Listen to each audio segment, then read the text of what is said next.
Hello दोस्तों, नमस्कार। स्वागत है आपके अपने यूट्यूब चैनल में। आज हम कुछ महत्वपूर्ण प्रश्नों को हल करेंगे जो प्रत्येक परीक्षा की दृष्टि से अत्यंत महत्वपूर्ण है।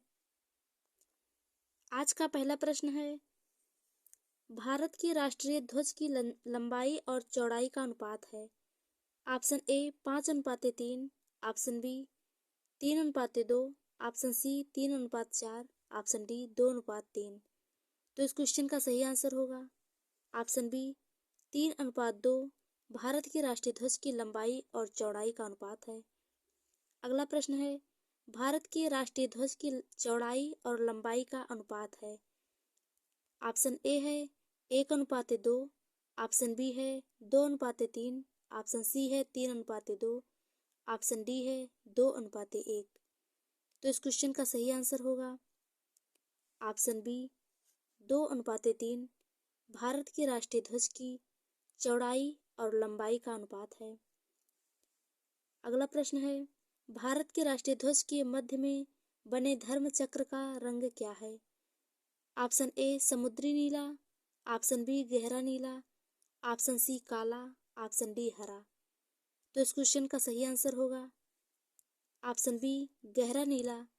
भारत के राष्ट्रीय ध्वज के मध्य में बने धर्म चक्र का रंग है। इस चक्र में 24 तीलियां होती हैं। अगला प्रश्न है, भारत के राष्ट्रीय ध्वज के चक्र में कितनी तीलियां होती हैं। ऑप्शन ए है 20, ऑप्शन बी है 22, ऑप्शन सी है 23, ऑप्शन डी है 24। तो इस क्वेश्चन का सही आंसर होगा ऑप्शन डी 24। भारत के राष्ट्रीय ध्वज के चक्र में 24 तीलियां होती हैं। अगला प्रश्न है, स्वतंत्र भारत के राष्ट्रीय ध्वज का डिजाइन निम्नलिखित में से किसने बनाया था। ऑप्शन ए है Mahatma Gandhi, option B Bankim Chandra Chatterjee, option C Rabindranath Tagore, option D Pingali Venkayya. तो इस क्वेश्चन का सही आंसर होगा ऑप्शन डी पिंगाली वेंकैया। भारत के राष्ट्रीय ध्वज का डिजाइन पिंगाली वेंकैया ने किया था। अगला प्रश्न है, भारत का राष्ट्रीय गान है। Option A Vande Mataram, option B Saare Jahan से अच्छा, ऑप्शन सी जन गण मन, ऑप्शन डी हिंद देश का प्यारा झंडा। तो इस क्वेश्चन का सही आंसर होगा ऑप्शन सी जन गण मन भारत का राष्ट्रीय गान है। अगला प्रश्न है, भारत के राष्ट्रीय गान के रचयिता हैं। Option A Bankim Chandra Chatterjee, option B Rabindranath Tagore, option C Sarojini Naidu, option D Aurobindo Ghosh. तो इस क्वेश्चन का सही आंसर होगा ऑप्शन बी रविंद्रनाथ टैगोर भारत के राष्ट्रगान जन गण मन के रचयिता हैं। अगला प्रश्न है, राष्ट्रीय गान जन गण मन सर्वप्रथम कब और कहाँ गाया गया था। तो इस क्वेश्चन का सही आंसर होगा 1911 में कलकत्ता में। ऑप्शन ए सही है। राष्ट्रगान जन गण मन सर्वप्रथम 1911 ईस्वी में कलकत्ता में गाया गया था। अगला प्रश्न है, भारत के राष्ट्रीय गान जन गण मन को संपूर्ण रूप में गाने में कितना समय लगता है। ऑप्शन ए है 50 सेकेंड, ऑप्शन बी है 52 सेकेंड, ऑप्शन सी है 55 सेकेंड, ऑप्शन डी है 59 सेकेंड। तो इस क्वेश्चन का सही आंसर होगा ऑप्शन बी 52 सेकेंड। राष्ट्रगान जन गण मन को गाने में 52 सेकेंड का समय लगता है। अगला प्रश्न है, भारत का राष्ट्रीय गीत है। ऑप्शन ए जन गण मन अधिनायक जय है, ऑप्शन बी हिंद देश का प्यारा झंडा, ऑप्शन सी वंदे मातरम, ऑप्शन डी सारे जहां से अच्छा हिंदुस्तान हमारा। तो इस क्वेश्चन का सही आंसर होगा ऑप्शन सी वंदे मातरम। वंदे मातरम भारत का राष्ट्रीय गीत है। वंदे मातरम के रचयिता हैं बंकिम चंद्र चटर्जी।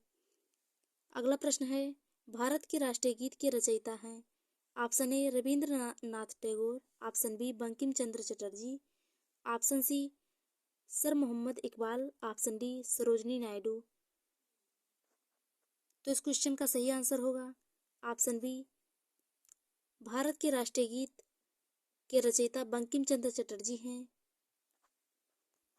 अगला प्रश्न है, भारत के राष्ट्रीय गीत के गायन की अवधि है। Option A 52 second, option B 60 second, option C 65 second, option D 90 second. तो इस क्वेश्चन का सही आंसर होगा ऑप्शन सी 65 सेकेंड भारत के राष्ट्रीय गीत वंदे मातरम के गायन की अवधि है। वंदे मातरम को गाने में 65 सेकेंड का समय लगता है और राष्ट्रगान जन गण मन को गाने में 52 सेकेंड का समय लगता है। अगला प्रश्न है, भारत का राष्ट्रीय गीत वंदे मातरम सर्वप्रथम कब गाया गया था?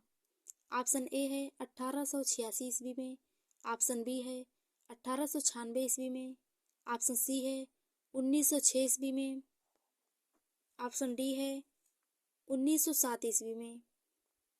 तो इस क्वेश्चन का सही आंसर होगा ऑप्शन बी 1896 ईस्वी में वंदे मातरम को सर्वप्रथम गाया गया था। अगला प्रश्न है, भारत का राष्ट्रीय गीत वंदे मातरम किस ग्रंथ से संकलित है? Option A Mundakopanishad, option B Kathopanishad, option C Bharat Bharati, option D Anand Math. तो इस क्वेश्चन का सही आंसर होगा ऑप्शन डी आनंद मठ ग्रंथ से वंदे मातरम को लिया गया है। अगला प्रश्न है, आकाशवाणी और दूरदर्शन के दैनिक कार्यक्रमों की शुरुआत किससे होती है?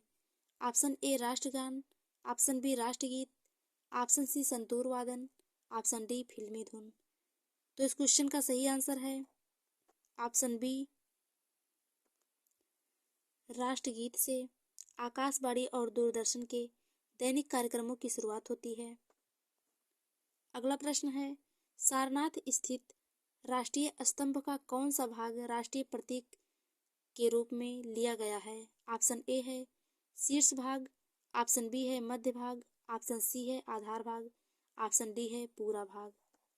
तो इस क्वेश्चन का सही आंसर होगा ऑप्शन ए शीर्ष भाग सारनाथ स्थित राष्ट्रीय स्तंभ का राष्ट्रीय प्रतीक के रूप में लिया गया है। अगला प्रश्न है, भारत के राष्ट्रीय प्रतीक में निम्नलिखित में से कौन सा पशु दृष्टिगत नहीं है? ऑप्शन ए सिंह, ऑप्शन बी सांड, ऑप्शन सी घोड़ा, ऑप्शन डी हिरण। तो इस क्वेश्चन का सही आंसर होगा ऑप्शन डी हिरण। भारत के राष्ट्रीय प्रतीक में हिरण नहीं है। अगला प्रश्न है, भारत के राष्ट्रीय प्रतीक चिन्ह में कितने शेर दिखाई देते हैं? Option A 1, option B 2, option C 3, option D 4। तो इस क्वेश्चन का सही आंसर होगा ऑप्शन सी 3। 3 शेर भारत के राष्ट्रीय प्रतीक चिन्ह में दिखाई देते हैं। अगला प्रश्न है, भारत का राज्य चिन्ह अशोक महान द्वारा सारनाथ में स्थापित सिंह स्तंभ से लिया गया है। इस राज्य चिन्ह के मूल स्तंभ में कितने सिंह हैं? ऑप्शन ए है 2, ऑप्शन बी है 3, ऑप्शन सी है 4, ऑप्शन डी है 5। तो इस क्वेश्चन का सही आंसर होगा ऑप्शन सी 4। भारत का राज्य चिन्ह अशोक महान द्वारा सारनाथ में स्थापित सिंह स्तंभ से लिया गया है। इस राज्य चिन्ह के मूल स्तंभ में 4 सिंह हैं। अगला प्रश्न है, भारत के राष्ट्रीय संवत के रूप में किस संवत को मान्यता प्राप्त की गई है? ऑप्शन ए विक्रमी संवत, ऑप्शन बी शक संवत, ऑप्शन सी कोल्लम संवत, ऑप्शन डी ग्रेगोरियन संवत। तो इस क्वेश्चन का सही आंसर होगा ऑप्शन बी शक संवत। शक संवत को भारत के राष्ट्रीय संवत के रूप में मान्यता प्राप्त की गई है। अगला प्रश्न है, शक संवत पर आधारित राष्ट्रीय पंचांग प्रथम मास होता है। Option A Chaitra, option B Vaishakh, option C Magh, option D Kartik. तो इस क्वेश्चन का सही आंसर होगा ऑप्शन ए चैत्र। शक संवत पर आधारित राष्ट्रीय पंचांग का प्रथम मास होता है, अर्थात पहला महीना चैत का होता है। अगला प्रश्न है, शक संवत पर आधारित राष्ट्रीय पंचांग अंतिम मास होता है, अर्थात आखिरी महीना। ऑप्शन ए है चैत्र, ऑप्शन बी है माघ, ऑप्शन सी है पौष, ऑप्शन डी है फाल्गुन। तो इस क्वेश्चन का सही आंसर होगा ऑप्शन बी फाल्गुन। शक संवत पर आधारित राष्ट्रीय पंचांग का आखिरी महीना होता है। अगला प्रश्न है, भारत का राष्ट्रीय पशु है। ऑप्शन ए चीता, ऑप्शन बी तेंदुआ, ऑप्शन सी बाघ, ऑप्शन डी सिंह। तो इस क्वेश्चन का सही आंसर होगा ऑप्शन सी बाघ भारत का राष्ट्रीय पशु है। अगला प्रश्न है, बाघ से पूर्व भारत का राष्ट्रीय पशु था।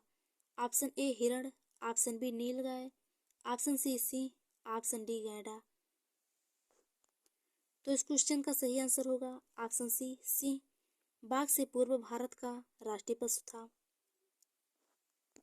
अगला प्रश्न है, भारत का राष्ट्रीय पक्षी है। ऑप्शन ए मयूर, ऑप्शन बी तोता, ऑप्शन सी बाज, ऑप्शन डी कबूतर। तो इस क्वेश्चन का सही आंसर है ऑप्शन ए मयूर भारत का राष्ट्रीय पक्षी है। अगला प्रश्न है, भारत का राष्ट्रीय आदर्श वाक्य क्या है। ऑप्शन ए सत्यमेव जयते, ऑप्शन बी वंदे मातरम, ऑप्शन सी जय जवान जय किसान, ऑप्शन डी जय हिंद। तो इस क्वेश्चन का सही आंसर होगा ऑप्शन ए सत्यमेव जयते भारत का राष्ट्रीय आदर्श वाक्य है। सत्यमेव जयते को मुंडकोपनिषद से लिया गया है। आज की वीडियो में बस इतना ही। धन्यवाद।